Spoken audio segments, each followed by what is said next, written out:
It's time to take off your clothes, enjoy clothes-free living, and join us for Naked, Nudist, and Naturist. Welcome to Naked, Nudist, and Naturist, the show that celebrates clothes-free living for all. I'm your host, Frank Stone. And I'm your correspondent, Lisa Monroe, and I'll be reporting on all things within the Naturist community. So it's time to get naked and join us. And enjoy clothes-free living on Naked, Nudists, and Naturists.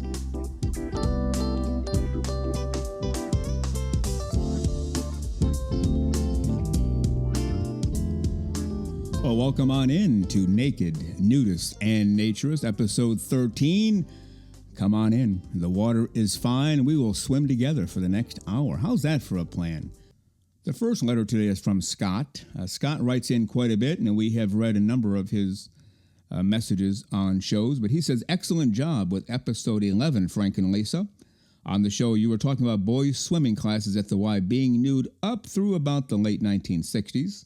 A few years ago, I was doing research on the San Antonio Missions Baseball Club, and in the June 6, 1940 edition of the San Antonio Light, right next to the Mission's previous day's game was a picture of boys in a swim class. The headline reads, "In the swim at the YMCA, free classes." In the line below the picture it says, "In the solid comfort afforded by total lack of bothersome attire, these lads learn to swim right." Swim classes for guys were in the nude. Period. End of story. No discussions at the time. You showed up, clothes came off, you jumped in, and you learned how to swim. And nobody had a problem. There was no sexual element to it. It was just the way people did things, clothes-free living for the right reasons. Here is a note from Graham down in New Zealand. "I'm slowly listening to your podcast. I like them. I was raised a naturist, so I get exactly where you are coming from. I am fortunate in that I live in a country where merely being naked is not illegal. Although a lot of the people don't know that, and with their largely English heritage, they are quite restrained.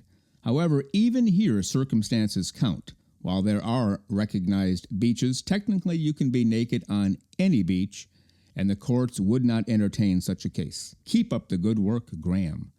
Well, I think we ought to move to New Zealand. They seem to have their act in gear. We appreciate the note from Graham.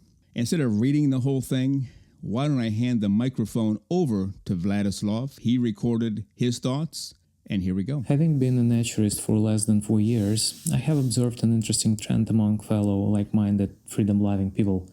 As soon as one becomes a naturist, he or she, in order to normalize nudity, starts seriously contemplating an attendance of events such as naked bike rides, or posting naked photos of themselves on social media. I may be wrong, but hear me out why I think it's actually counterproductive to manifest your convictions to others without proper explanations of the reasons you have them. And who can argue with that? Clothes-free living for all of the right reasons. Don't make a joke out of it. Don't make a spectacle out of it. Those are the thoughts of Vladislav, and we appreciate everybody who writes in, so please continue to do so. And as you can tell by the music that is sneaking in here, it is time for our weekly correspondent, the terrific Lisa Monroe.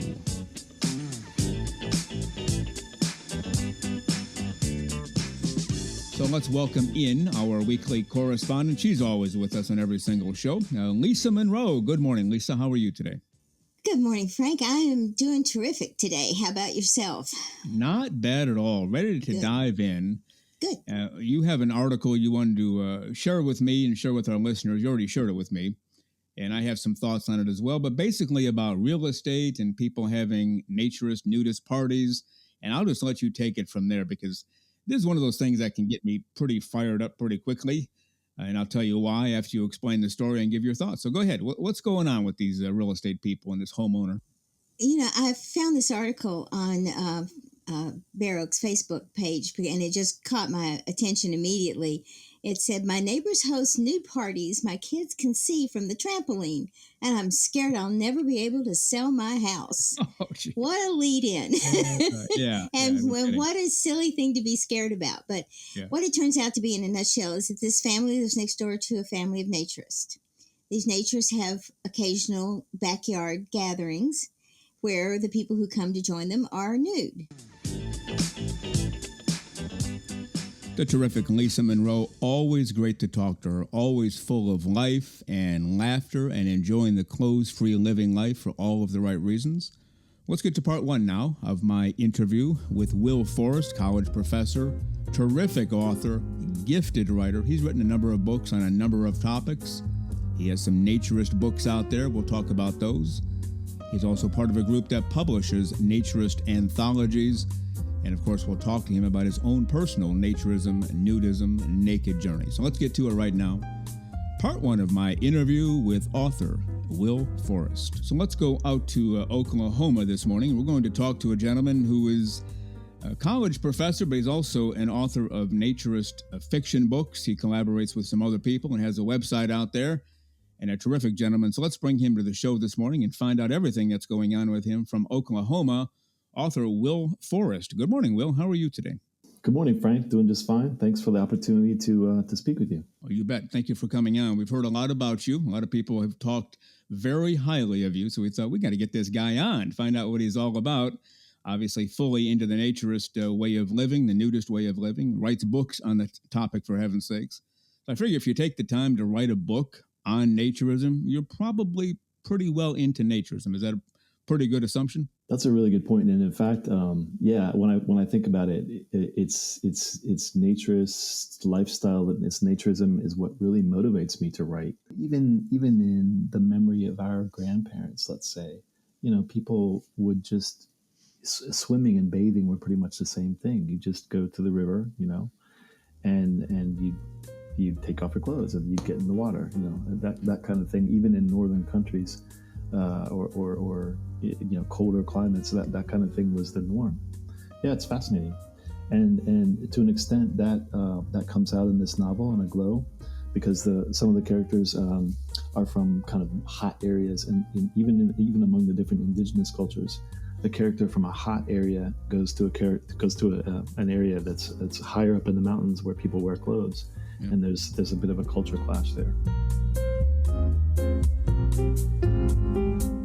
Well, you've been listening to Naked, Nudist, and Naturist today, episode 13. We give you a brand new show every Saturday morning at 6 o'clock a.m. Eastern Time. Continue to join us. Check us out on our website, nakednudistandnaturist.com, Spotify, Google, Amazon/Audible, Apple Podcasts, and also on Twitter. You can write us anywhere, anytime, any place. And we thank you for being with us today. Plan to join us for every single one of our shows here and have your clothes off when you're listening. We have our clothes off when we're broadcasting, enjoying the naturist life. We celebrate clothes-free living for all. Remember to enjoy being naked and join us again for Naked, Nudist, and Naturist. We drop a brand new show every Saturday morning, so come back and join us. Have your clothes off when you do for Naked, Nudist, and Naturist. Have a great clothes-free day.